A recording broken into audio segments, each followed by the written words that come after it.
ഈ സമയത്തെ പച്ചമാങ്ങ ഇല്ലാത്ത വീടുകൾ ചുരുക്കമായിരിക്കും അല്ലേ? അപ്പം ഒരു പച്ചമാങ്ങ ഉണ്ടെങ്കിൽ കൂടെ 2 വഴുതനങ്ങയും കൂടെ ഉണ്ടെങ്കിൽ ഉണ്ടാക്കിയെടുക്കാൻ പറ്റിയ നല്ല അടിപൊളി ഒരു റെസിപ്പിയാണ് കാണിക്കുന്നത്. നിങ്ങൾ ഒരിക്കലും മിസ് ചെയ്യരുത് കേട്ടോ. ഈ റെസിപ്പി അത്രയ്ക്കും ടേസ്റ്റിയാണ്. എന്നാൽ ഇതെങ്ങനെ ഉണ്ടാക്കുന്നതെന്ന് കണ്ടു നോക്കിയാലോ? അതിനു മുന്നേ ഈ ചാനൽ ഇതുവരെ സബ്സ്ക്രൈബ് ചെയ്യാതെ ആരെങ്കിലും കാണുന്നുണ്ടെങ്കിൽ പ്ലീസ് ഒന്ന് സബ്സ്ക്രൈബ് ചെയ്ത് സപ്പോർട്ട് കൂടെ ചെയ്തേക്കണേ. അപ്പോഴേ ഇത് ഉണ്ടാക്കാൻ വേണ്ടിയിട്ട് ഒരു പാൻ ഒന്നെടുത്ത് അടുപ്പത്തേക്ക് വെച്ചിട്ട് അതിലേക്ക് ഒരു 2 ടീസ്പൂണോളം വെളിച്ചെണ്ണ ഒന്ന് ചേർത്ത് കൊടുക്കുന്നുണ്ട്.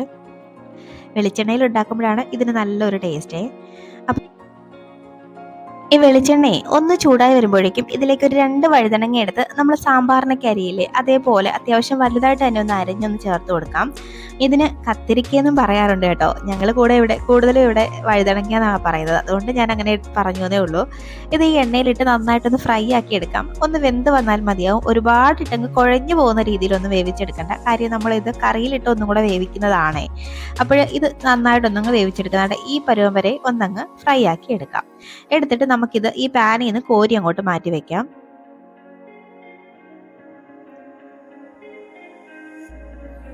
ഇപ്പൊ ഇതാണ് ഞാൻ എല്ലാം ഒന്ന് മാറ്റിയിട്ടുണ്ട്. വീണ്ടും അതേ പാനിലോട്ട് തന്നെ ഞാൻ ഒരു 2 സവാള ചെറുതായിട്ട് അരിഞ്ഞതാണ് ചേർത്ത് കൊടുക്കുന്നത്.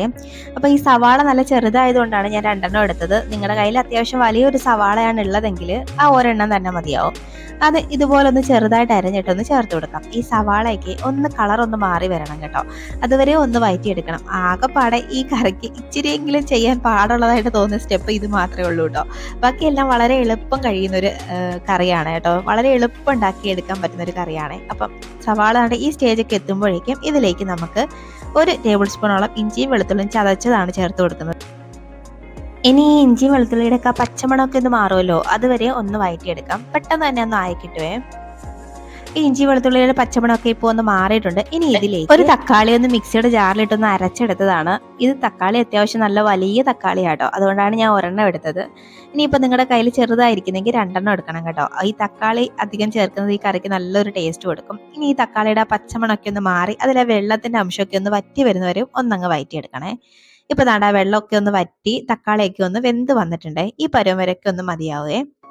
ഇനി ഇതിലേക്ക് നമുക്ക് കുറച്ച് മസാലപ്പൊടികളും കൂടെ ഒന്ന് ചേർത്ത് കൊടുക്കാം. അതിന് വേണ്ടിയിട്ട് ഒരു 1/4 ടീസ്പൂൺ മഞ്ഞൾപ്പൊടിയും ഒരു 2 ടീസ്പൂൺ കാശ്മീരി ചില്ലിയാണ് ചേർക്കുന്നത്. ഇനി ഒരു 2 ടീസ്പൂൺ മല്ലിപ്പൊടിയും കൂടെ ചേർത്ത് കൊടുക്കുന്നുണ്ട്. കൂടെ ഒരു 1/2 ടീസ്പൂണോളം ചെറിയ ജീരകത്തിന്റെ പൊടിയും കൂടെ ഞാനൊന്ന് ഇട്ട് കൊടുക്കുന്നുണ്ട്. ചേർത്തിട്ട് ഈ പൊടികളുടെയൊക്കെ പച്ചമണമൊക്കെ നല്ല ലോ ഫ്ലെയിമിൽ വെച്ചിട്ട് തന്നെ ഒന്ന് മാറ്റിയെടുക്കാവേ. അപ്പോൾ പൊടികളൊക്കെ ചേർക്കുമ്പോൾ ഫ്ലെയിമൊക്കെ നല്ല കുറച്ച് വെക്കണം കേട്ടോ, അല്ലെങ്കിൽ അടിക്കൊക്കെ പിടിച്ച് കരിഞ്ഞ് വല്ലാത്തൊരു ടേസ്റ്റായി മാറും. ഇപ്പോൾ നാട പച്ചമണമൊക്കെ ഒന്ന് മാറി വന്നിട്ടുണ്ട്. ഇനി ഇതിലേക്ക് നമുക്ക് കുറച്ച് വെള്ളവും കൂടെ ഒന്ന് ചേർത്ത് കൊടുക്കണം. ഞാനിവിടെ ഒരു 1/2 കപ്പ് വെള്ളം ചേർത്ത് കൊടുക്കുന്നുണ്ട്. ഈ വെള്ളം കൂടെ ചേർത്തിട്ട് ഈ മസാലയായിട്ട് നന്നായിട്ടൊന്ന് യോജിപ്പിച്ചെടുക്കാം. ഈ കുറച്ച് വെള്ളത്തിൽ ആദ്യം കിടന്ന് ഈ മസാല ഒന്ന് വേവുമ്പോഴേക്കും പ്രത്യേക ഒരു ടേസ്റ്റാണ് നമ്മുടെ കറിക്ക്. ഒട്ടും പച്ചമണമൊന്നും ഇല്ലാതെ കിട്ടും. അപ്പൊ ഇതുപോലെ ഒന്ന് മിക്സ് ആക്കിയിട്ട് ഈ കറി ഒന്ന് തിളച്ച് വരാനായിട്ട് അനുവദിക്കാം കേട്ടോ. അപ്പൊ ഇതുപോലെ ഒന്ന് തിളച്ച് വരുമ്പോഴേക്കും ഈ കറിയിലേക്ക് ആവശ്യത്തിനുള്ള ഉപ്പും കൂടെ അങ്ങോട്ട് ചേർത്ത് കൊടുക്കാം. ചേർത്തിട്ട് ഇതൊന്നും കൂടെ ഒന്നങ്ങ് മിക്സ് ആക്കി എടുക്കാവേ. വീണ്ടും ഇതൊന്നും കൂടെ തിളച്ച് വരുമ്പോഴേക്കും നമുക്ക് ഇതിലേക്ക് ബാക്കി വെള്ളം കൂടെ ഒന്ന് ചേർത്ത് കൊടുക്കാം. ഞാൻ വീണ്ടും 1 കപ്പ് വെള്ളം കൂടെ ഒന്ന് ചേർക്കുന്നുണ്ടേ. ചേർത്തിട്ട് ഇത് നന്നായിട്ടൊന്നങ്ങ് മിക്സ് ആക്കി എടുക്കാം. ഇപ്പൊ ഒന്ന് മിക്സ് ആക്കി എടുത്തിട്ടുണ്ട്. ഇനി ഇതിലേക്ക് നമ്മളിവിടെ അരിഞ്ഞു മാറ്റി വെച്ചേക്കുന്ന ഒരു പച്ചമാങ്ങ ഫുള്ള് ഞാൻ എടുത്തിട്ടുണ്ട്. അതങ്ങോട്ട് ചേർത്ത് കൊടുക്കാം. അതിന്റെ കുരു മാത്രം കളഞ്ഞിട്ടുണ്ട്. ഇനി നമ്മളിവിടെ ഫ്രൈ ആക്കി വെച്ചേക്കുന്ന നമ്മുടെ വഴുതനങ്ങയും കൂടെ അങ്ങോട്ട് ഇട്ട് കൊടുക്കാം. ഇട്ട് കൊടുത്തിട്ട് ഇത് നന്നായിട്ടൊന്നങ്ങ് മിക്സ് ആക്കി എടുക്കാവേ. ഇപ്പൊ നിങ്ങൾ വിചാരിക്കും വഴുതനങ്ങ ഇതിൽ തന്നെ ഇട്ടങ്ങ് വേവിച്ചാൽ പോരെ ആദ്യമേന്ന്. പക്ഷെങ്കിൽ ആദ്യം നമ്മളൊന്ന് ജസ്റ്റ് ഒന്ന് ഫ്രൈ ആക്കിയിട്ട് കറിയിൽ ചേർക്കുമ്പോഴേക്കും ഈ വഴുതനങ്ങ കഴിക്കാനേ നല്ലൊരു ടേസ്റ്റ് ആണ്. അതുകൊണ്ടാണ് ആ സ്റ്റെപ്പ് ചെയ്തത്.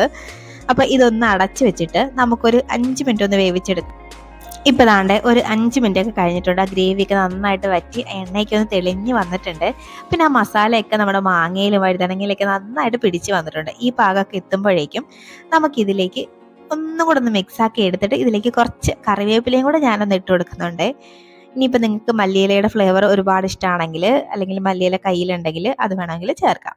ചേർത്തിട്ട് നമുക്ക് ഈ കറി ചൂടോടെ തന്നെ സെർവ് ചെയ്യാം. ഇത്രയേ ഉള്ളൂടോ. നല്ല ടേസ്റ്റി ആയിട്ടുള്ളൊരു കറിയാണ്. ഒരു വട്ടമെങ്കിലും ഒന്ന് ട്രൈ ആക്കി നോക്കുക കേട്ടോ. അപ്പോഴേ നിങ്ങളുടെ അഭിപ്രായം കമൻറ്റ് ബോക്സിൽ ഒന്ന് അറിയിക്കണേ. നിങ്ങൾക്ക് ഇഷ്ടമായാൽ ഒരു ലൈക്കും കൂടെ തന്നേക്കണം. അപ്പോൾ ഇനിയൊരു റെസിപ്പിയുമായി വീണ്ടും കാണാം. അതുവരേക്കും ബൈ. Thanks for watching.